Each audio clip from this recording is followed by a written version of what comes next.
Wayahudi kutoka Israel wanaendelea kuvamia eneo la ukingo wa Magharibi, wanateka maeneo zaidi ya eneo la Palestina.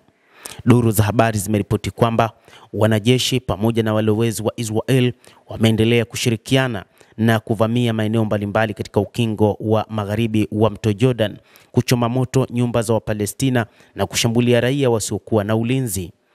Hata hivyo, raia hao huanzisha vurumai hizo ambapo jeshi hufuatilia nyuma yake na kuwafukuza raia wa Kipalestina, na hivyo maeneo hayo kutwaliwa na kuwa mikononi mwa Israel.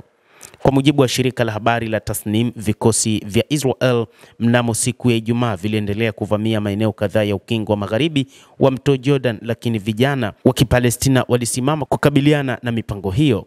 Ripoti zinaonyesha kwamba wanajeshi wa Israel, baada ya kuona raia wa kawaida kutoka Israel wameamua kufanya uvamizi, waliingilia kati na kupambana na vijana katika eneo hilo la Palestina, na kisha waliingia katika mji wa Beit Amar na kitongoji cha Ain Sara huko Al-Khalil na kurusha mabomu ya sauti.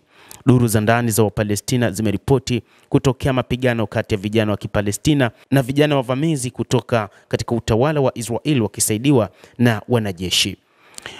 Uvamizi wa wanajeshi wa Israel pamoja na raia katika ukingo wa Magharibi wa mto Jordan umeripotiwa pia kwenye mji wa Beit Furik huko Nablus.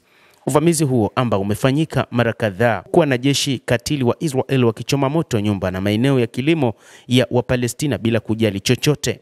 Ripoti zinaonyesha kwamba baada ya wanajeshi wa Israel kufanya uvamizi na kushambulia makazi ya raia, walifunga barabara kuu na kuzuia harakati za wananchi wa Kipalestina ambao walikuwa wakitetea maeneo yao. Kumekuwa na vurugu za hapa na pale zilizokuwa zikifanywa na raia wa kawaida kutoka Israel na wale walioko Palestina. Bado mipango ya Waisrael ni kuteka maeneo zaidi ya Wapalestina, huku jeshi likiingilia kati. Utawala wa Israel umeanzisha wimbi kubwa jipya la uvamizi na mashambulizi dhidi ya maeneo ya Wapalestina katika eneo la ukingo wa Magharibi, hasa kaskazini mwa eneo hilo, katika hali ambayo tangu katikati ya mwezi Januari mwaka huu, sambamba na makubaliano ya mwanzo ya kusitishwa mapigano, wanajeshi hao wamekuwa wakivamia mara kwa mara maeneo ya ukingo wa Magharibi na kuwateka nyara vijana wa Kipalestina na kuwapeleka kusikojulikana. Kumekuwa na kesi mbalimbali za raia wa Kipalestina kutekwa katika eneo la ukingo wa Magharibi kutokana na kwamba walikuwa wakipinga kile kilichokuwa kikifanywa na vijana wa Israel waliokuwa wakipewa nguvu kubwa kutoka katika jeshi la polisi, lakini pia sambamba na jeshi la taifa hilo, jeshi la IDF. Hata hivyo, wachambuzi wa mambo wanasema kwamba hii ndio ambayo inasababisha vita katika eneo hilo visiishe kila siku. Baada ya kuondoka katika eneo la ukanda wa Gaza, sasa vita imehamia katika ukingo wa Magharibi.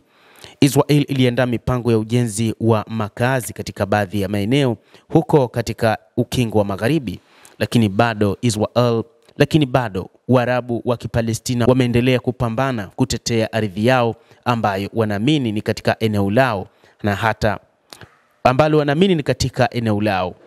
Mtazamaji wa The World News, hayo ndio ambayo yanaendelea katika eneo la Mashariki ya kati ya Israel pamoja na Palestina, ambapo vijana wa Israel wakishirikiana na jeshi la taifa hilo IDF wameendelea kufanya mashambulizi na kuteka maeneo zaidi katika eneo la ukingo wa Magharibi mwa mto Jordan, ambapo wanachoma nyumba pamoja na mashamba wakiamini sasa watakuwa na eneo kubwa zaidi katika kile wanachosema kuifanya Israel kuwa kubwa. Mtazamaji, endelea kutufuatilia na nikusihi usisahau kulike, usisahau kucomment, kadhalika na kusubscribe channel yetu hii ili upate habari hizi kwa mapana kupitia The World News. Naitwa Damu Hussein, endelea kuwa nasi wakati wote, endelea kutufuatilia. Utakuwa ukifahamu ni nini kinajiri ulimwenguni kupitia The World News.